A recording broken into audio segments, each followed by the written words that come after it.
আমাদের মধ্যে ছোট বড় সবাই কম বেশি কাশিতে ভুগেছেন। কাশি কিন্তু কোনো রোগ নয়, এটা বিভিন্ন রোগের উপসর্গ। আসসালামু আলাইকুম, আমি ডাক্তার নাজমুল আলম ফয়সাল।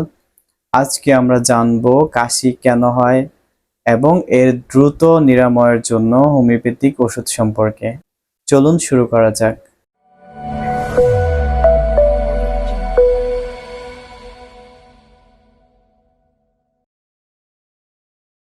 বিভিন্ন কারণে আমাদের দীর্ঘমেয়াদী কাশি হয়ে থাকে অথবা দেখা যায় অনেক কারণেই আমাদের কাশি হয়ে থাকে। প্রথমত, আমাদের শ্বাসনালীতে যদি কোনো ধুলাবালি বা ভাইরাস ব্যাকটেরিয়া ঢুকে তখন আমাদের শ্বাসনালীর মধ্যে ইরিটেশন হয়, তখন শ্বাসনালী চেষ্টা করে সেটা বের করার জন্য, সেই ক্ষেত্রে আমাদের কাশি দেখা দেয়। এছাড়াও দেখা যায় ঋতু পরিবর্তনের জন্য বা তাপমাত্রা পরিবর্তনের জন্য, কম বেশি হওয়ার জন্য, শীতকাল থেকে গরমকাল বা গরমকাল থেকে যখন আমরা শীতকালে যাই তখন দেখা যায় আমাদের কাশি হতে পারে। এছাড়াও যাদের ঘাম বেশি হয় দেখা যায় তাদের শরীরে বারবার ঘাম হওয়ার কারণে বারবার ঘাম শরীরে শুকিয়ে যায় এবং এই ঘাম বসেও তার কাশি হতে পারে। এছাড়াও আমাদের নাকের কিছু অসুখের জন্য আমাদের কাশি হতে পারে, এর মধ্যে রয়েছে অ্যালার্জিক্রহিনাইটিস, সর্দি। যদি এটা আমাদের বেশি হয় সেক্ষেত্রে দেখা যায় পরবর্তীতে আমাদের কাশি দেখা দেয়। কারো মধ্যে যদি অ্যাজমা থাকে বা হাঁপানি থাকে, এই হাঁপানি বা শ্বাসকষ্টের জন্য তার মধ্যে কাশি দেখা দেয়। এছাড়াও যাদের ঠান্ডা খাবারে অ্যালার্জি রয়েছে বা ঠান্ডা লাগার প্রবণতা রয়েছে, তারা যদি ঠান্ডা খাবার খায় অথবা ঠান্ডা পানি খায় সেক্ষেত্রে দেখা যায় তার সেই ঠান্ডা খাবার বা ঠান্ডা পানির কারণে তার কাশি তৈরি হয়। এছাড়াও যারা ধূমপান করে, এই ধূমপানের জন্য তার দীর্ঘমেয়াদী যদি কোনো অসুখ হয় সেই অসুখের জন্য তার মধ্যে কাশি দেখা দেয়। গ্যাস্ট্রিকের সমস্যার জন্য অনেকের কাশি দেখা দেয়। এছাড়াও যদি সিওপিডি থাকে, কারো ক্রনিক অবস্ট্রাকটিভ পালমোনারি ডিজিজ থাকে, সেই ক্ষেত্রে সেই ডিজিজের জন্য তার কাশি দেখা দেয়। কারো যদি ফুসফুসের কোনো জটিল রোগ যেমন যক্ষ্মা হয়, সেই ক্ষেত্রে যক্ষ্মার জন্য তার দীর্ঘমেয়াদী অনেকদিন পর্যন্ত কাশি দেখা দেয়। এই জন্য যদি কারো দীর্ঘমেয়াদী কাশি থাকে, কাশির সাথে রক্ত যায়, বুকে ব্যথা করে, তাহলে দেরি না করে দ্রুত চিকিৎসা নেওয়া দরকার, কারণ হতে পারে এই কাশি তার দীর্ঘমেয়াদী কোনো জটিল রোগের লক্ষণ। এখন আমরা জানবো কাশি দ্রুত নিরাময়ের জন্য কার্যকরী কিছু হোমিওপ্যাথিক ওষুধ সম্পর্কে। কাশির জন্য আমরা হোমিওপ্যাথিতে যে ওষুধটি সর্বপ্রথম ব্যবহার করি সেটা হচ্ছে ব্রায়োনিয়া।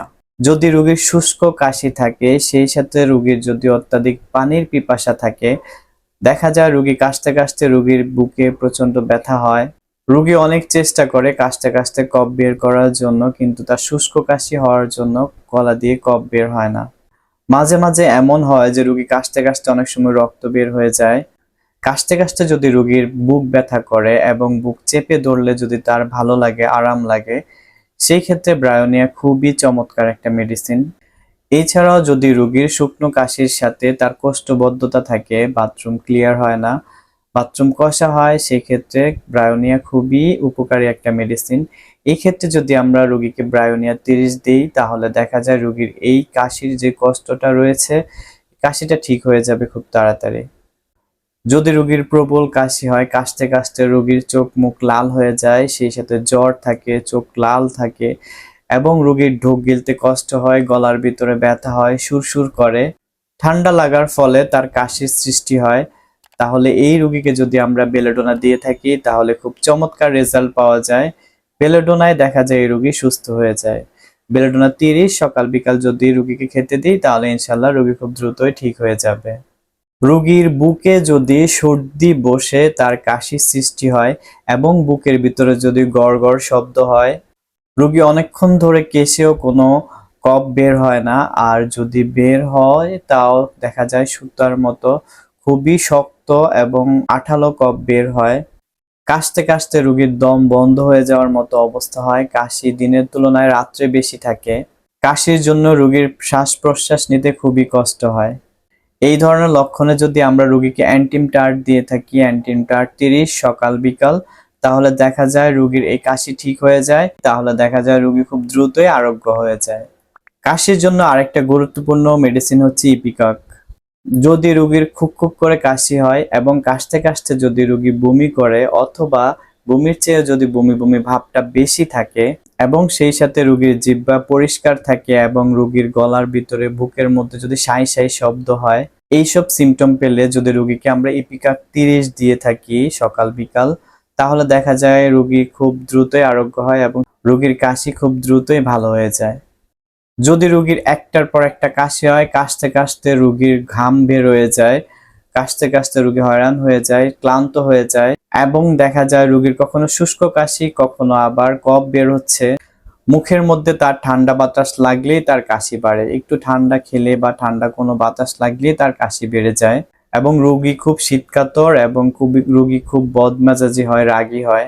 এই সকল লক্ষণ পেলে যদি আমরা রোগীকে হিপার সালভ দিয়ে দিই, হিপার সালভ 30 যদি রোগীকে সকাল বিকাল সেবন করার জন্য দেওয়া হয়, তাহলে দেখা যায় রোগী খুব দ্রুতই এই ধরনের কাশি থেকে মুক্তি পায়। জাস্টিসিয়া মাদার টিংচার কাশির জন্য খুবই গুরুত্বপূর্ণ।